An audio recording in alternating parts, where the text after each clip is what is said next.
Hubungan antara manusia, masyarakat, dan kebudayaan.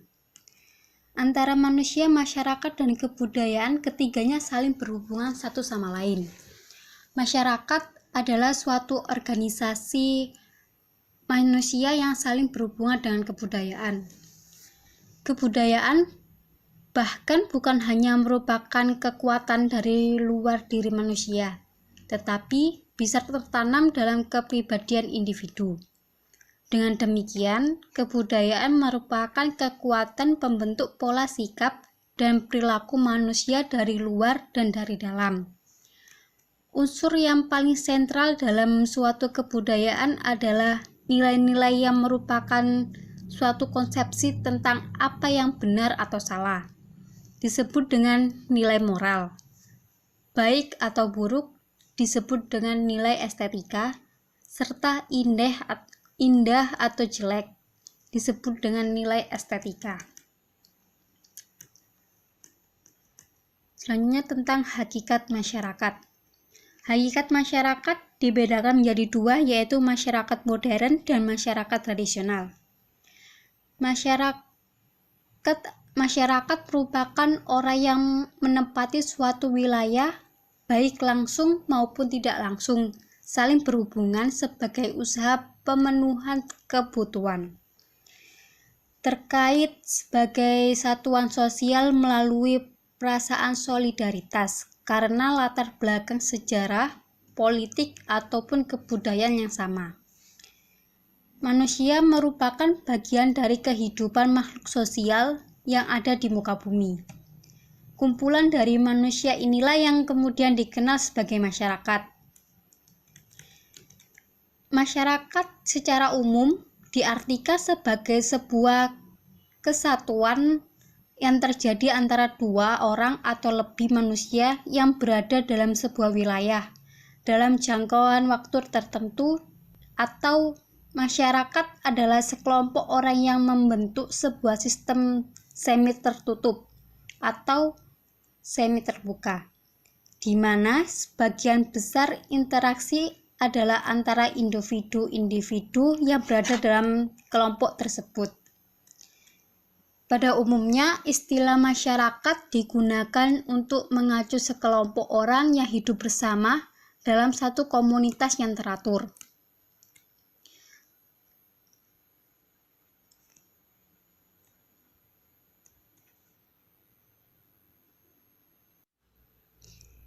Masyarakat modern merupakan masyarakat yang sudah tidak terikat pada adat istiadat. Masyarakat modern mempunyai solidaritas sosial organis. Solidaritas ini muncul karena rasa saling ketergantungan secara fungsional antara yang satu dengan yang lain dalam satu kelompok masyarakat. Masyarakat modern tidak terikat pada adat istiadat yang menghambat kemajuan, segera ditinggalkan untuk mengadopsi nilai-nilai baru yang secara rasional diyakini bahwa kemajuan, sehingga mudah menerima ide-ide baru. Sedangkan pada masyarakat tradisional merupakan masyarakat yang masih terikat dengan kebiasaan atau adat istiadat yang telah turun-temurun. Keterikatan tersebut menjadikan masyarakat mudah curiga terhadap hal baru yang menuntut sikap rasional, sehingga sikap masyarakat tradisional kurang kritis. Masyarakat tradisional merupakan masyarakat yang statis, tidak ada perubahan dan dinamika yang timbul dalam kehidupan. Masyarakat tradisional merupakan masyarakat yang melangsungkan kehidupannya berdasarkan pada patokan kebiasaan adat istiadat yang ada di dalam lingkungannya. Kehidupan mereka belum terlalu dipengaruhi oleh perubahan-perubahan yang berasal dari luar lingkungan sosialnya, sehingga kehidupan masyarakat tradisional cenderung statis. Nah, perbedaan antara masyarakat pra-industri, industri, dan post-industri. Masyarakat pra-industri. Dalam buku The Coming of Post-Industry Society menurut Bell tahun 1976, masyarakat pra-industri angkatan kerja yang ada umumnya banyak terlibat dalam industri ekstraktif, yaitu meliputi pertambangan, perikanan, kehutanan, pertanian. Nah, pada umumnya kehidupan utama penduduk di era pra-industri ini adalah bergantung dan banyak bersinggungan dengan alam.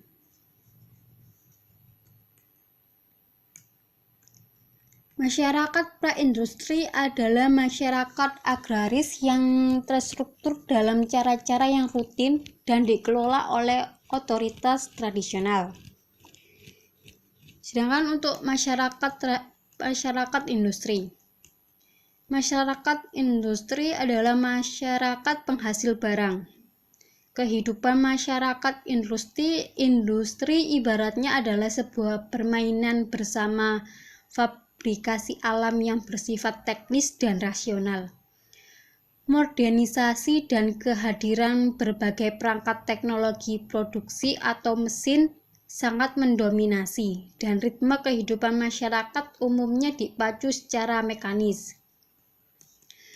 Di era masyarakat industri, penemuan energi dan mesin-mesin telah menggantikan kekuatan otot, dan kehadiran listrik yang merupakan dasar bagi produktivitas merupakan tanda dari masyarakat industri.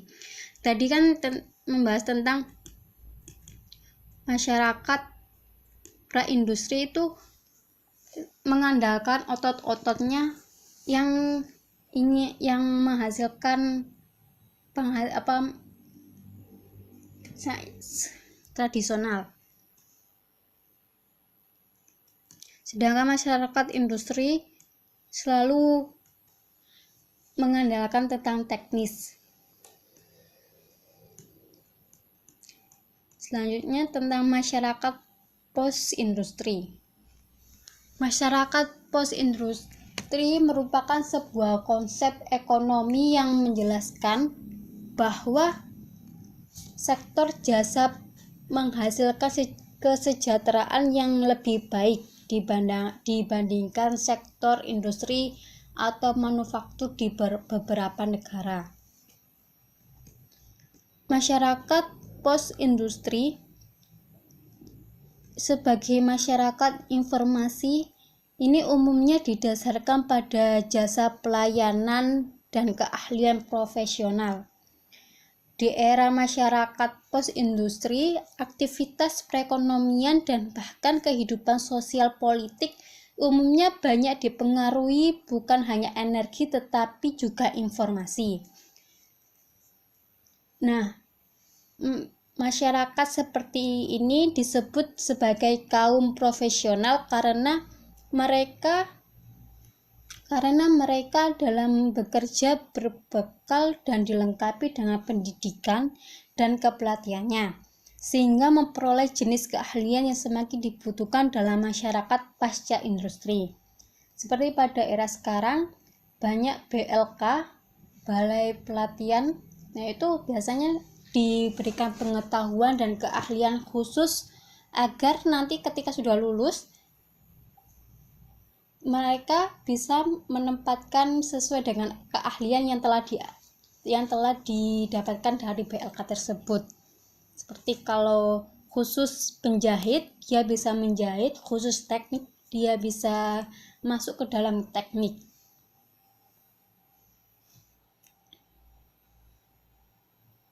Karakteristik masyarakat tradisional. Yang pertama ada masyarakat bersifat homogen. Misal dalam suatu wilayah, hampir semua golongan dalam masyarakat ini memiliki mata pencaharian, keturunan, dan tradisi yang sama. Apabila terjadi sesuatu yang berbeda, itu akan dianggap merusak tatanan kehidupan dan nilai-nilai leluhur. Yang kedua ada penggunaan teknologi rendah. Umumnya, masyarakat tradisional menutup diri terhadap semua perubahan dan budaya asing. Ini menjadikan penggunaan teknologi dalam kehidupan sehari-hari juga sangat rendah. Contohnya, misal masih menggunakan kerbau untuk membajak sawah dibanding menggunakan traktor, meskipun hasilnya lebih cepat dan hemat tenaga. Yang ketiga, ada jumlah anggota masyarakat sedikit. Masyarakat tradisional umumnya berada di daerah tertentu dengan wilayah yang terbatas. Oleh karena itu, masyarakat ini jumlahnya tidak terlalu banyak, namun dengan jumlah yang sedikit, menyebabkan mereka saling mengenal satu sama lain. Hubungan dan interaksi dalam masyarakat sangat tinggi, rasa persaudaraan atau kebersamaan yang melahirkan semangat saling membantu dan kasih sayang lebih dominan. Yang keempat, ada mobilitas atau pergerakannya rendah. Sesuai dengan sifat masyarakat yang tertutup, masyarakat ini enggan keluar dari daerah atau wilayahnya. Mereka beranggapan tempat yang paling aman dan nyaman adalah daerah atau masyarakat mereka sendiri. Mobilitas masyarakat yang masuk dalam daerah maka terbatas. Kemudian ada statis. Masyarakat statis itu artinya cenderung tidak ada pergerakan ke arah yang lebih maju, meskipun ada pergerakannya tersebut akan berjalan sangat lambat. Kemudian ada karakteristik masyarakat modern. Yang pertama ada heterogen. Heterogen ini artinya dengan kondisi masyarakat yang lebih terbuka dengan segala hal yang baru, menyebabkan segala sesuatu menjadi lebih heterogen atau beragam, dan juga mata pencaharian masyarakat lebih beragam dan tidak lagi tergantung pada kondisi alam. Yang kedua ada penggunaan teknologi tinggi. Masyarakat modern, kepercayaan mereka terhadap teknologi sangat besar. Hampir semua aktivitas yang dilakukan menggunakan teknologi modern dan serba cepat. Masyarakat modern umumnya berpandangan bahwa menjaga, memelihara, dan melaksanakan nilai-nilai merupakan suatu upaya agar keharmonisan kehidupan tetap terjalin. Yang ketiga ada mobilitas tinggi. Peristiwa perpindahan dan perubahan masyarakat modern yang tinggi, pikiran yang semakin terbuka menjadikan mereka selalu ingin mencari sesuatu yang baru. Teknologi, transportasi, dan komunikasi yang semakin canggih memudahkan seseorang berpindah dari satu tempat ke tempat lain dengan waktu yang sangat singkat. Kemudian yang keempat ada individualistis. Masyarakat modern kebanyakan bersifat individualistis. Maksudnya, mereka menempatkan segala sesuatu, tidak lagi mengutamakan kepentingan kelompok. Yang kelima ada objektif. Masyarakat modern dapat mempertimbangkan segala sesuatu dengan lebih objektif, membuat keputusan dengan berbagai pertimbangan, tidak lagi hanya melestarikan nilai-nilai leluhur. Kemudian ada faktor-faktor yang mempengaruhi perubahan sosial. Yang pertama, ada faktor perubahan kependudukan. Jumlah penduduk yang terus meningkat akan menambah kebutuhan terhadap beberapa fasilitas yang mendukung kehidupan mereka. Contohnya, fasilitas pendidikan, kesehatan, ataupun lapangan kerja. Jika jumlah anak dalam sebuah keluarga cukup besar, hak atas warisan anak akan semakin berkurang karena terbagi berdasarkan jumlah anak. Oleh karena itu, pemilihan tanah di pedesaan akan semakin berkurang. Yang kedua ada faktor penemuan baru. Penemuan baru merupakan proses sosial dan kebudayaan terjadi dalam jangka waktu relatif cepat yang sering disebut dengan inovasi. Penemuan tersebut kemudian memiliki daya guna dan manfaat bagi masyarakat, sehingga tatanan kehidupan masyarakat mengalami perubahan. Di samping inovasi, terdapat pula discovery yang artinya penemuan dari unsur-unsur kebudayaan yang baru, baik berupa alat baru maupun berupa ide baru atau suatu rangkaian ciptaan dari warga masyarakat. Discovery ini merupakan pengembangan dari penemuan yang sudah ada kemudian disempurnakan. Yang ketiga ada faktor pertentangan atau konflik. Pertentangan dalam masyarakat dapat menimbulkan perubahan sosial. Pertentangan dapat terjadi antara kelompok tua yang konservatif dan kelompok muda yang dinamis. Pertentangan ini sering terjadi pada masyarakat yang tersebut dinamakan invention. Ditemukannya mesin cetak membawa perubahan bagi masyarakat, terutama dalam hal penggandaan buku-buku ilmu pengetahuan. Hal tersebut menyebabkan masyarakat mengetahui akan kebenaran ilmiah dan mengetahui hal-hal yang sebelumnya tidak dikenal. Kemudian ada faktor terjadinya pemberontakan atau revolusi dalam masyarakat. Pemberontakan yang terjadi di masyarakat dapat diketahui melalui pemberitaan di media massa, seperti surat kabar, radio, dan televisi, akan membawa perubahan-perubahan politik di negara bersangkutan.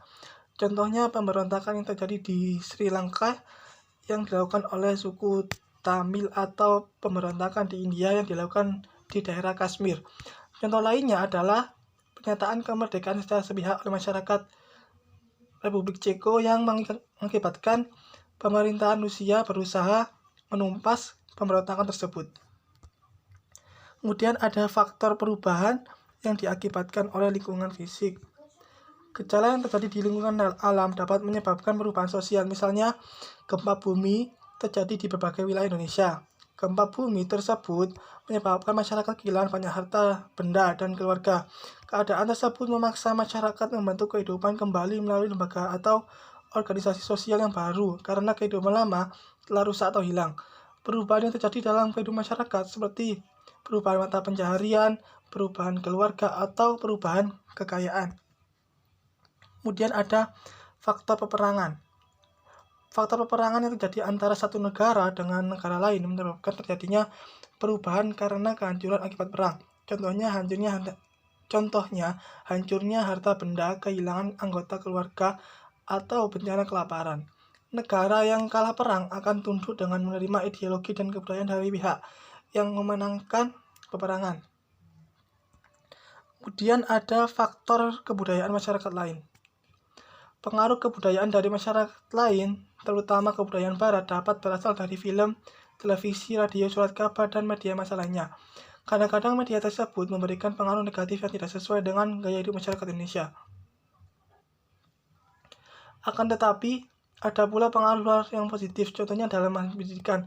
Mereka yang menerima beasiswa belajar di luar negeri membawa pulang teori dan pandangan barat ke tanah air sehingga ilmu yang mereka dapat digunakan dan disesuaikan dengan budaya Indonesia, meski tidak menutup mata apabila ada beberapa orang yang lebih memilih untuk tetap berideologi barat. Untuk selanjutnya tentang perbedaan struktur sosial dan pranata sosial. Struktur sosial merupakan tatanan atau susunan sosial yang membentuk kelompok-kelompok sosial dalam suatu masyarakat. Dalam hal ini, struktur sosial dapat horizontal maupun vertikal susunannya.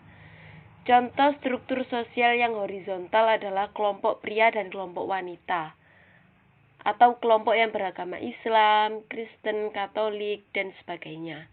Adapun cirinya masing-masing dalam kelompok tersebut tidak bertingkat. Artinya di masyarakat kedudukannya sama. Sedangkan contoh struktur sosial yang vertikal itu kelompok orang kaya dan kelompok orang miskin. Hal ini jelas menunjukkan kedudukan yang berbeda dalam masyarakat. Orang kaya berada di tempat yang lebih tinggi daripada orang miskin. Sedangkan pranata sosial menurut Horton dan Hahn tahun 1987 mendefinisikan pranata sosial sebagai lembaga sosial, yaitu sistem norma untuk mencapai tujuan atau kegiatan yang oleh masyarakat dipandang penting. Sedangkan menurut Konjaningrat tahun 1979 menyatakan bahwa pranata sosial merupakan sistem yang menjadi wahana yang memungkinkan warga masyarakat untuk berinteraksi menurut pola-pola atau sistem tata kelakuan dan hubungan yang berpusat pada aktivitas untuk memenuhi kompleks kebutuhan khusus dalam kehidupan masyarakat. Adapun perbedaan antara struktur sosial dan pranata sosial yaitu struktur sosial mengacu pada tatanan atau susunan sosial yang membentuk kelompok-kelompok sosial dalam masyarakat, sedangkan pranata sosial mengacu pada sistem norma yang bertujuan untuk mengatur tindakan maupun kegiatan masyarakat untuk memenuhi kebutuhan pokok dan bermasyarakat bagi manusia. Selanjutnya tentang perbedaan status dan peranan. Kedudukan atau status diartikan sebagai tempat atau posisi seseorang dalam suatu kelompok sosial. Sedangkan peranan merupakan aspek dinamis dari kedudukan, yaitu seorang yang melaksanakan hak-hak dan kewajibannya. Artinya, apabila seseorang melaksanakan hak dan kewajibannya sesuai dengan kedudukannya, maka dia telah menjalankan suatu peranan. Adapun perbedaan antara status dan peranan yaitu status yang berarti tempat seseorang dalam suatu tempat tertentu, sedangkan peranan berarti aspek dinamis dari kedudukan atau status tersebut. Selanjutnya tentang jenis-jenis status. Dalam hal ini, jenis-jenis status dibagi menjadi dua. Yang pertama ada ascribed status, yaitu kedudukan seseorang dalam masyarakat tanpa memerhatikan perbedaan-perbedaan rohania dan kemampuan. Kedudukan ini diperoleh karena kelahiran. Yang kedua tentang achieved status, yaitu kedudukan yang dicapai oleh seseorang dengan usaha-usaha yang disengaja. Kedudukan ini bersifat terbuka bagi siapa saja, tergantung dari kemampuan masing-masing dalam mengajar serta mencapai tujuan-tujuannya. Yang terakhir tentang perbedaan masyarakat dan komunitas. Menurut Danerus Sinaka, tahun 1988, masyarakat merupakan orang yang menempati suatu wilayah baik langsung maupun tidak langsung saling berhubungan sebagai usaha pemenuhan kebutuhan. Terkait sebagai satuan sosial melalui perasaan solidaritas karena latar belakang sejarah, politik, ataupun kebudayaan yang sama. Sedangkan komunitas merupakan sekelompok orang yang tinggal di tempat yang sama atau memiliki karakteristik tertentu atau kesamaan yang sama. Adapun perbedaan antara masyarakat dan komunitas yaitu bahwa masyarakat dibangun di atas interaksi dengan beragam orang, sedangkan komunitas adalah kumpulan orang-orang dengan minat yang sama, pada dasarnya berada di satu tempat geografis.